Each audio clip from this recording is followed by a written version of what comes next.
President Biden personally reaches out to speak about stimulus checks and the next stimulus package with the Problem Solvers Caucus.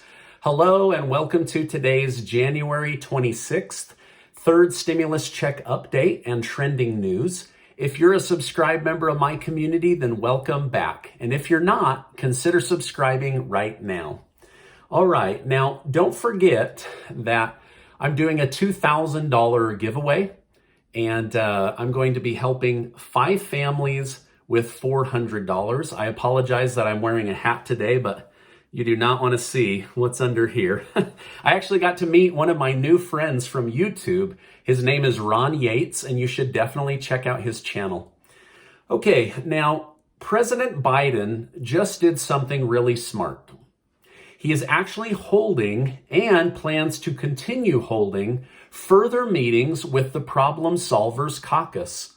Now, remember, this was the group that put together the best stimulus package back in September of 2020. However, neither Mitch McConnell nor Nancy Pelosi could let go of their plan to move forward with this better plan. But this is the group that Biden is now having conversations with.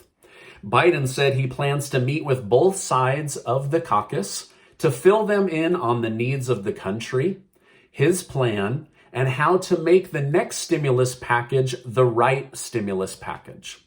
From what I'm hearing, the stimulus check for $1,400 is still very much on the table in his plan discussions with the Problem Solvers Caucus, and so is the additional federal unemployment boost of $400 a week through September. Those are still very much on the table.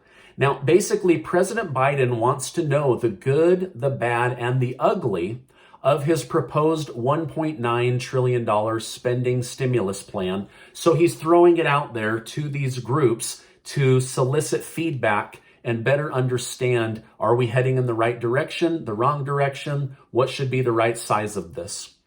Now, the big debate privately happening in Washington, D.C. is, should Democrats lower the spending bill price tag from $1.9 trillion down to something more affordable?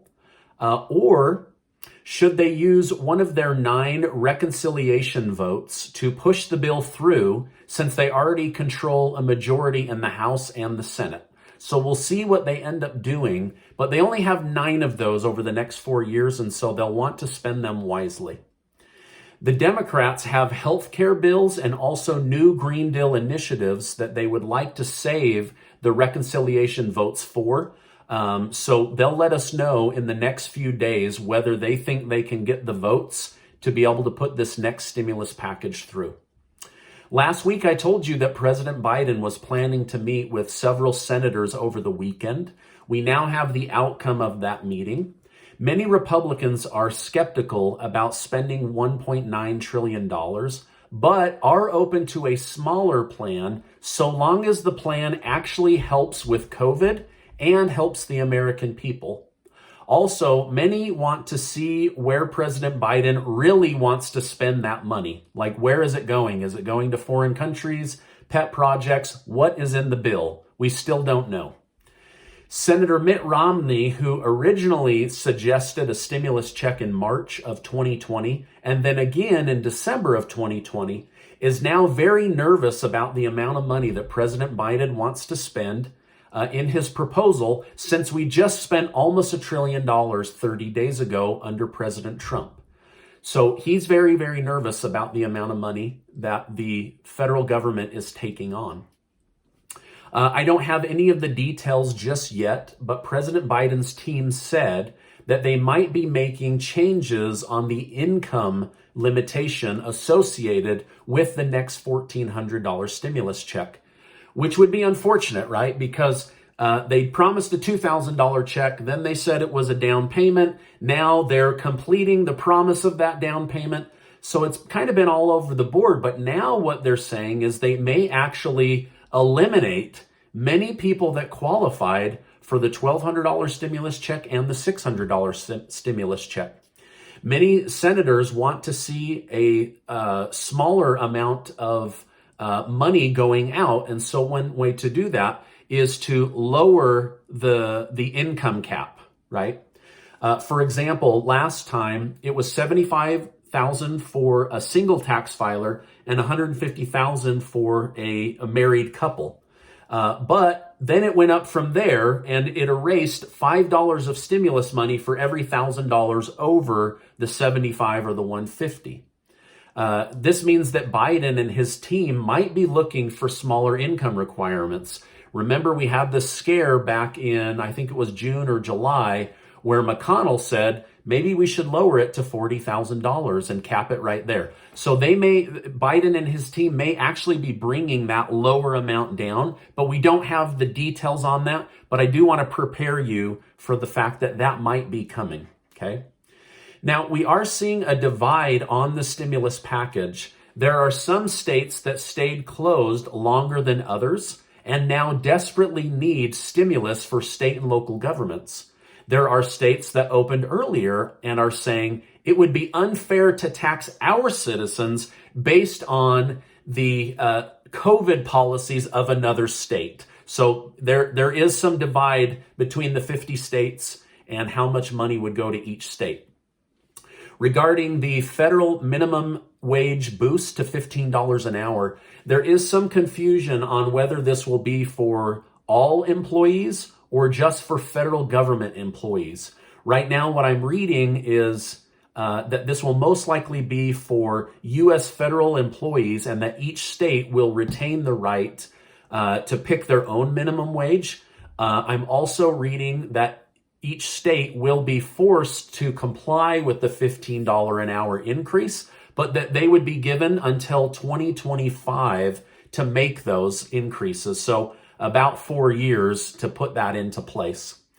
This would give small businesses enough time to handle the increased overhead that comes with giving pay raises. It would also help them as they continue to fight their way through everything that we went through in 2020. As of right now, we don't know, we don't even have President Biden's proposal in writing, right? We know the 1.9 trillion, and then we know a few bullet points. But there's very few details, and we don't know the full scope of this, but that is supposed to come out this week. So definitely check back with the channel, because as it comes out, I will definitely share that with you. In trending news, many states are seeing the rising price of gas at the pump. With Biden cutting and blocking many gas projects and permits, many are worried that we will have to go back to buying oil from the Middle East. This worry is not without merit, as many states have seen a gas price increase of between 10 cents to 30 cents in the first week of Biden's administration. With the pandemic going on longer than was expected, Japan is considering canceling the 2021 Olympics. However, the state of Florida has said, we're open for business and we would love to host the Olympics. So we may actually see the 2020 Olympics move from Japan back to the United States and be hosted in the state of Florida. It was recently revealed that Dr. Fauci is the highest paid federal employee in the United States, and that he actually makes more than the President of the United States. Kind of crazy. The CDC said today that in-person learning most likely poses less of a threat than previously believed. This information, coupled with $85 billion from the last stimulus package, means that children could be back in the classroom and schools could be reopening in-person learning much quicker than expected. Now, this is my update for today. As I know more, I will definitely share more. Before you go, make sure to check out that link below. I'm giving away $400 to 5 families just to help out with groceries, get a few people caught up and back on their feet. I will definitely leave a link below. As I wrap up, I wish to remind you that you are amazing, and I appreciate you being in my community, and I'll see you on the next video.